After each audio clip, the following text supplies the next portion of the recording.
Good evening, Bahamas. Coming up tonight. Former Cabinet Minister Ken Dorsett arraigned on charges of extortion, bribery, and misconduct of a public officer. The current administration sees no fault on the arrest of Kendra Dorsett. The PLP leader defends the party against allegations of corruption. Plus, the body of Dr. Nottage lies in state.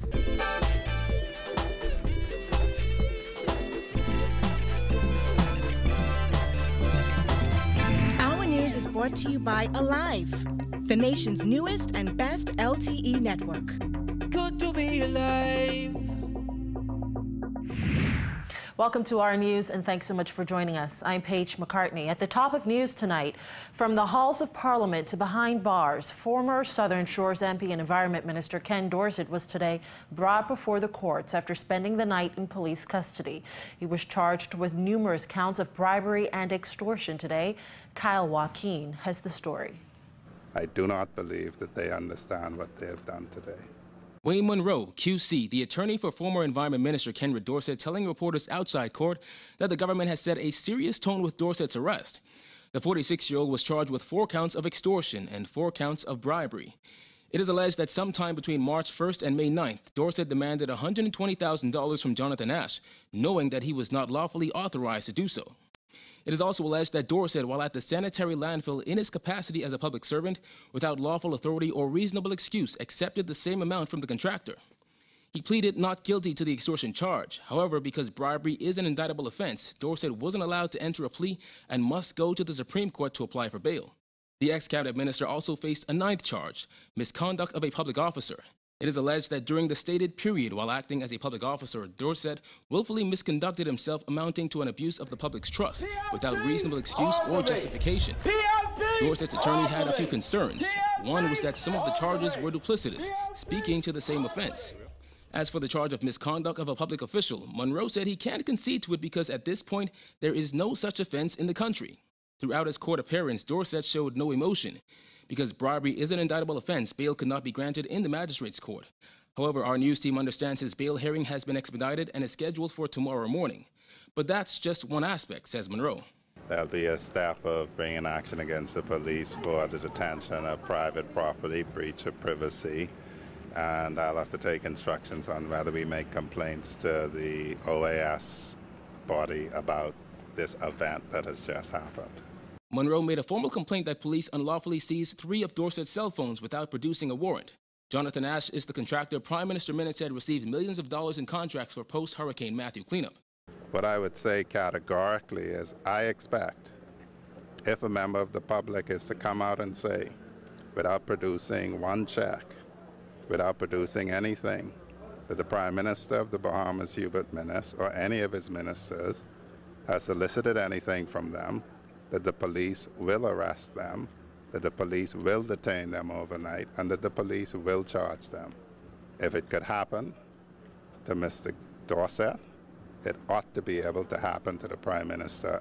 Dorsett was remanded to the Bahamas Department of Corrections until August 31st for the presentation of a voluntary bill of indictment. However, his bail hearing has been set for tomorrow morning. In the meantime, he will spend the night behind bars. For our news, I'm Kyle Joaquin.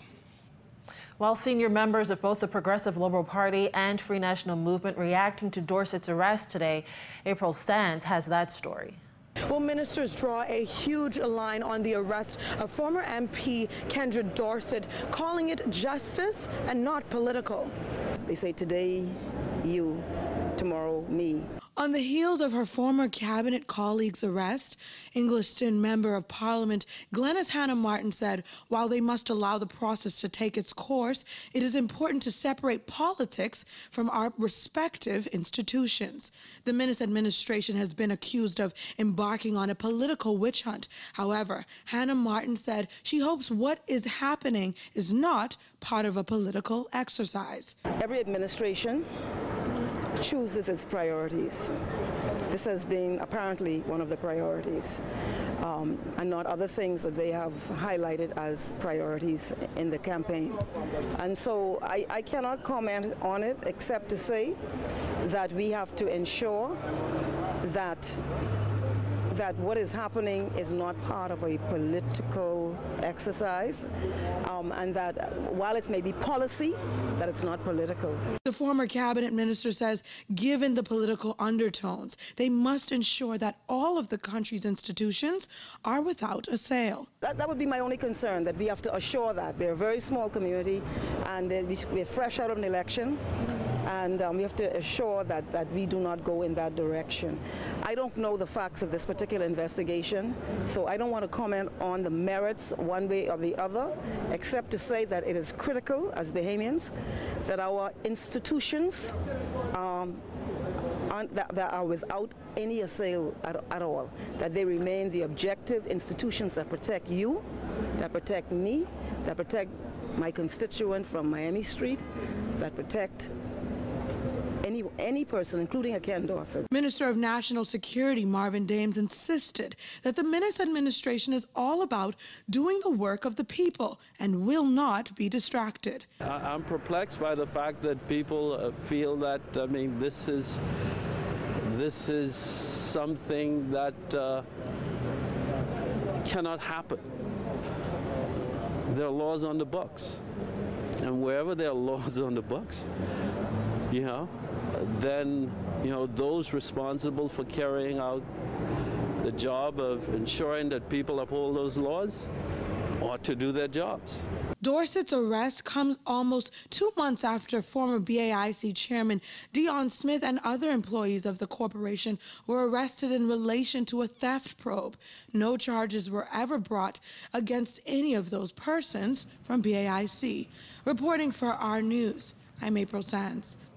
Well, on the heels of Dorsett's arrest, interim PLP leader Philip Rafe Davis, in a lengthy voice note to party supporters, made it clear that the party stands with the former cabinet minister and insisted the PLP is not corrupt. We must remain strong. We are not a corrupt organization. We do not support corruption in any form. The events now before us are designed to sap the will of the PLPs and to destroy the party. I urge you to stand strong, and with God's help, we will prevail.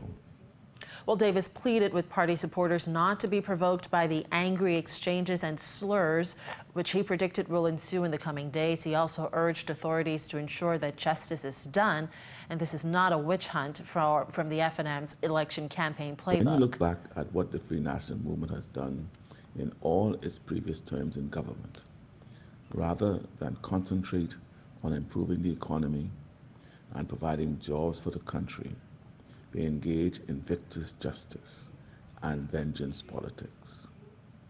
And the former Deputy Prime Minister says the opposition awaits the disposition of the justice system.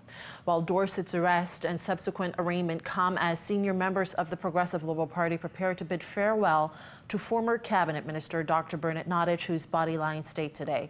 Vani Toot reports. I guard my integrity very closely, Mr. Speaker. I've been in and out of the Parliament since 1987, Mr. Speaker.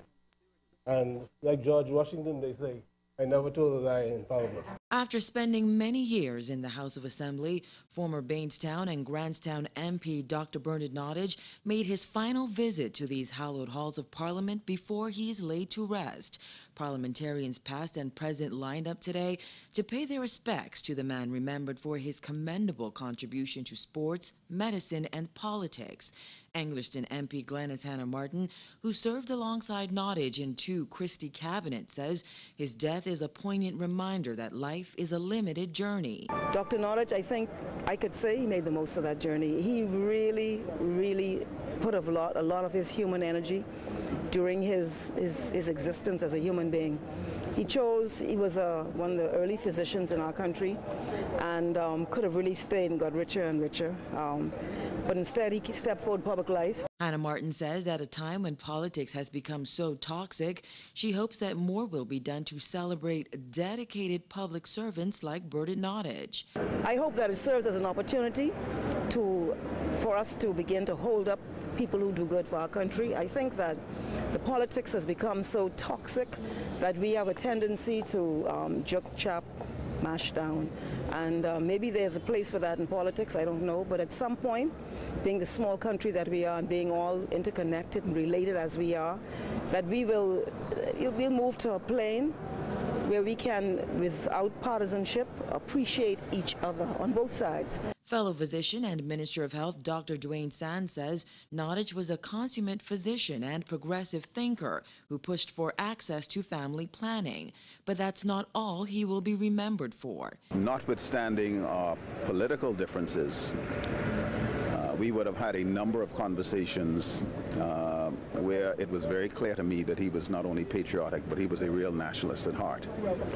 And so in the locker room in between cases, we would have a discussion about politics. We didn't necessarily agree, but certainly there was no question that we were on the same team, and that was the Bahamas. Nottage, who has served as a Minister of Health and National Security, died in a Florida hospital on June 28th. Sand says he considers his death a great loss. Bernard Nottage, the Bahamian, Bernard Nottage, the statesman, Bernard Nottage, the consummate physician, is no longer with us, but his legacy lives on. Reporting for Our News, I'm Vonique Tude. Still to come on Our News, the DPM Defense's comments on the country's economy, plus the aviation minister tours to the Department of Civil Aviation. That's coming up when we return.